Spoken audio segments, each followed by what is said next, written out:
Et rebonjour. Du coup, c'est parti pour un exercice de décomposition des forces. Donc, on va lire la donne ensemble. Comme d'hab, je t'invite à mettre pause, genre maintenant, essayer de faire l'exercice par toi-même. Si tu galères, si tu n'arrives pas, bah, tu reviens voir la vidéo et tu regardes ton détail, quoi. Allez, c'est parti. Alors, on place un chariot avec des objets dans un chariot. Le tout fait 180 kg et a un volume de 0,15 m3. On immerge le chariot et le contenu dans de l'eau sur un plan incliné comme indiqué ci-dessous. Le plan incliné forme un angle de 30 degrés avec l'horizontale. Une masse M maintient le tout à l'équilibre. Ok, super. Donc calculer ce que va valoir cette fameuse masse M. Que voilà, on va pouvoir mettre ici FP, voilà quoi. Quelle masse faut-il ajouter? Ok, bon, on va commencer par faire les premières choses. C'est-à-dire, on va se poser comme une des premières questions qu'on va se poser, c'est en fait, qu'est-ce qui se passe réellement euh, du point de vue du chariot? Parce qu'ici, on a FP, du coup du chariot, qui vaut 180 fois 10, donc 1800 newtons, d'accord.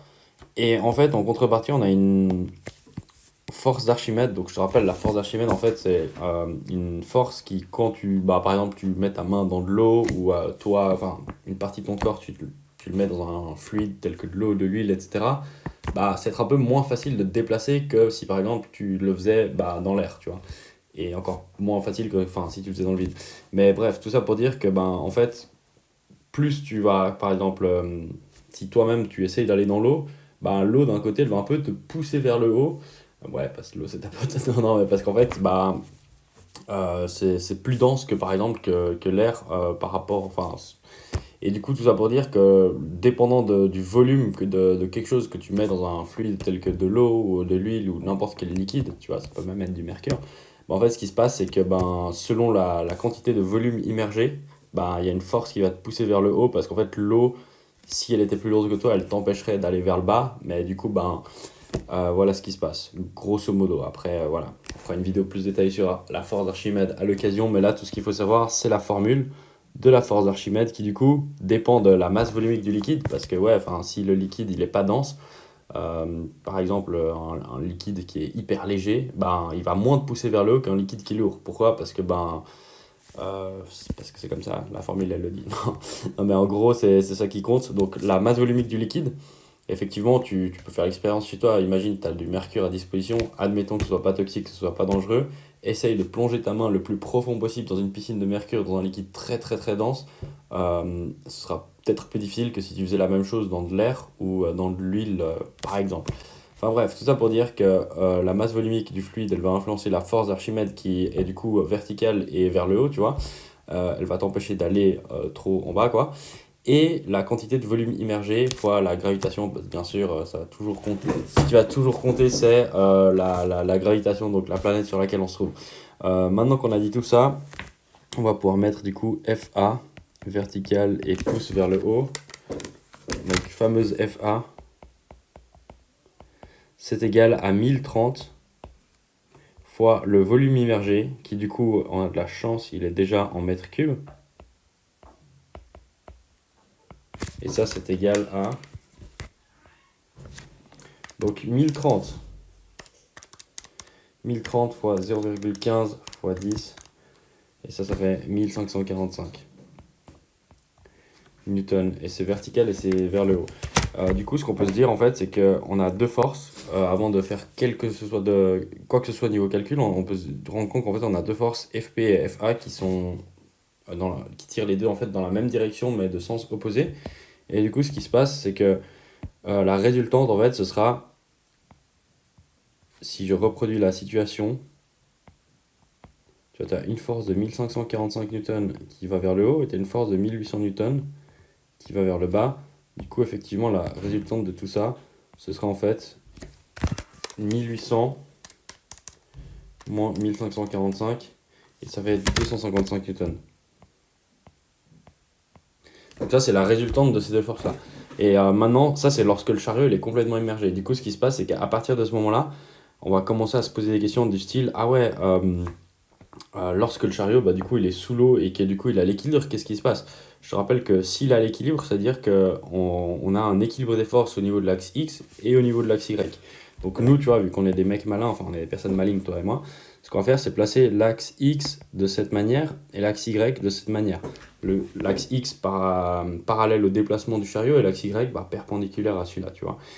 Et ce qui va se passer, là, ce qu'on va faire, c'est en fait reproduire juste le chariot. Comme ça, il y aura un petit peu moins de trucs qui seront là. Donc le fameux chariot, on va le faire comme ça. Je te rappelle qu'on en a déduit qu'il y avait une force résultante de 255 newtons, d'accord? Donc ça, c'est la résultante de la force d'Archimède et de la force de pesanteur du chariot lorsqu'en fait tout le chariot est immergé. Et suite à ça, qu'est-ce qui se passe? On nous a dit qu'il y avait un angle de 30 degrés qui était formé avec l'horizontale, d'accord?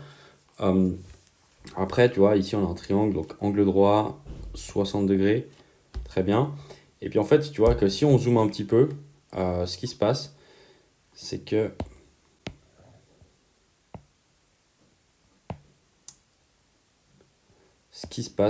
en fait, je vais le déplacer comme ça, ce sera plus facile à le voir.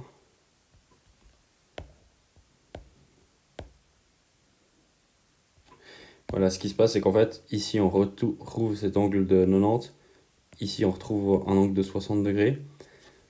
Là, je te rappelle qu'on avait notre axe X et notre axe Y.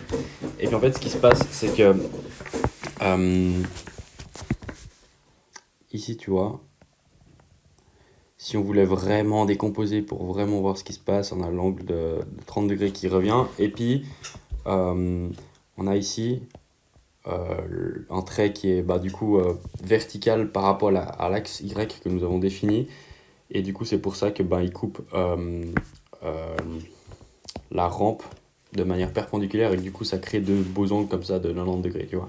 Donc là, ce qui se passe à partir de ce moment-là, c'est qu'en fait, on va pouvoir décomposer les forces selon l'axe X et selon l'axe Y qu'on a défini.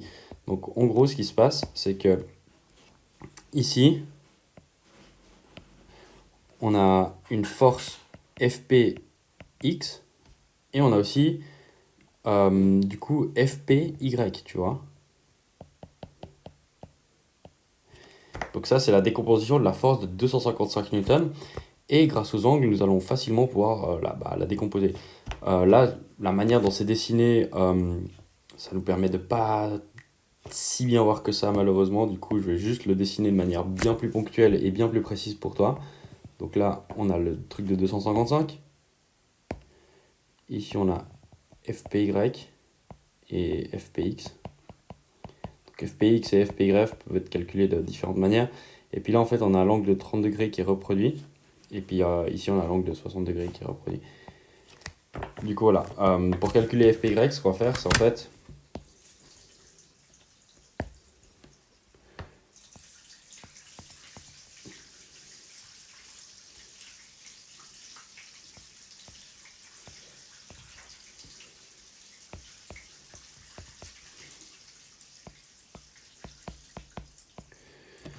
Voilà, alors l'adjacent c'est FPY, du coup on va pouvoir mettre FPY égale cos de 30, ça on va le faire à la calculette.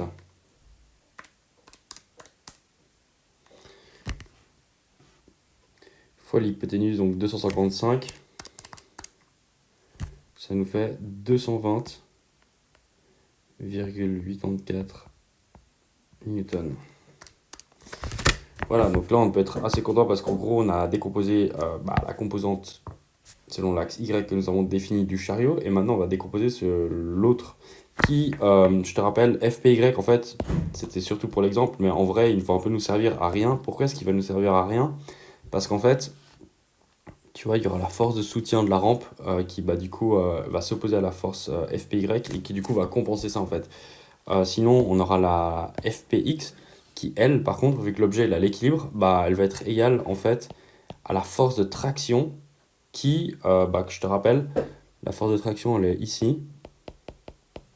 Et en fait cette espèce de force de traction c'est en fait le résultat de la masse qu'on aura suspendue ici grâce à l'effet de la poulie fixe qui nous permet du coup de modifier un peu la direction et de profiter de la masse en fait comme force de traction. Du coup c'est comme ça que ça fonctionne. Donc là ce qui est cool c'est qu'en fait FPX est égal à FT en intensité. Et ça, c'est une bonne nouvelle parce qu'en fait, FPX, on va pouvoir le calculer facilement. Donc, ce sera cosinus de 60 cette fois, fois 225. Et du coup, c'est égal à 112,5 newtons. Donc, je te rappelle cos de 60 fois 225 égale 112,5 newtons. Et ça, en fait, c'est FPX, qui est la composante, du coup, selon l'axe X de la force de pesanteur du chariot. Et c'est égal à la force de traction, parce que comme on l'a dit, l'objet est en équilibre. Tu aurais pu aussi le calculer différemment, si jamais, juste que tu le saches. Tu aurais pu le calculer comme ça, donc en faisant sin de 30 fois 255 égale aussi 112,5 newtons. Je le précise parce que du coup, les deux sont possibles en fait, et c'est ça qui est cool. Tu fais comme tu préfères. Dans tous les cas, c'est la trigonométrie qui rentre en jeu, et c'est ça qui compte. Voilà, du coup, c'est ça qui se passe. Et en fait, maintenant qu'on sait que FP est égal à 112,5 newtons, enfin, ça doit être égal pour que du coup tout fonctionne et tout soit dans l'ordre. En fait, ce qui se passe, c'est que si on divise par 10, divisé par 10, ça nous fait 11,25 kg. Et ça, en fait, c'est la masse qu'on doit suspendre là où il y a sur le dessin la petite masse, tu vois, pour que en fait, le chariot soit en équilibre dans cette situation, parce qu'il a un peu le bonus de la force d'Archimède qui le pousse un petit peu. Après, ce qui va se passer, c'est que si par hasard, justement, ça va être la question de B de cet exercice, tu vois, quelle masse faut-il ajouter à M pour sortir le chariot complètement de l'eau? Donc là, une question qu'on peut se poser, c'est qu'est-ce qui se passe si on veut que le chariot sorte entièrement de l'eau? En fait, il faut simplement que le chariot il soit capable de se faire aider à moitié par la force d'Archimède, tu vois, qu'il sera sorti à moitié, après de se faire aider, parce que je te rappelle, la force d'Archimède, elle pousse le chariot vers le haut, elle l'aide un peu à sortir, en fait. Et du coup, en fait, il y aura un moment où si on veut que le chariot il sorte complètement hors de l'eau, qu'il soit capable de lui-même, à cause de la masse M qui est ici, qu'il soit capable, en fait, à cause de cette masse M, d'être tiré vers le haut sans aucune aide de la force d'Archimède qui, elle, le pousse vers le haut lorsque lui, il est immergé, tu vois. Et du coup, ce qu'on va faire, à partir de ce moment-là, c'est en fait se dire, ok, quel est le pire scénario imaginable dans ce cas précis? C'est qu'en fait, aucune eau ne fasse de poursuite d'Archimède sur le chariot pour l'aider à sortir. Du coup, on se retrouve avec une situation qui revient tout simplement à avoir comme résultante, tu vois, on a le chariot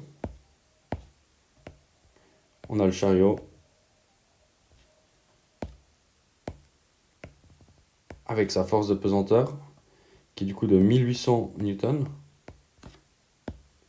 Voilà, très bien.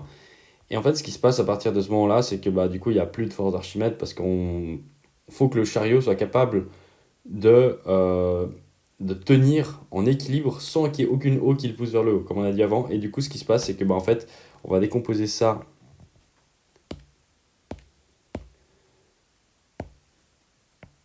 Fpx.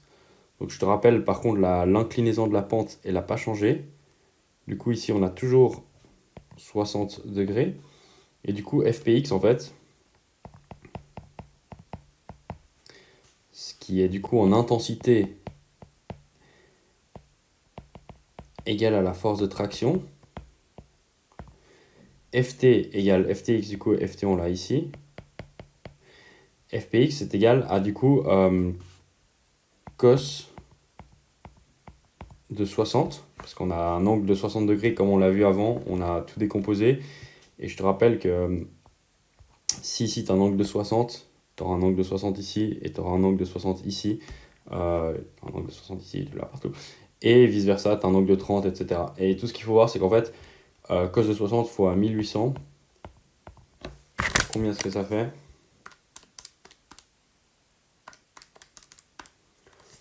Ça fait 900 newtons.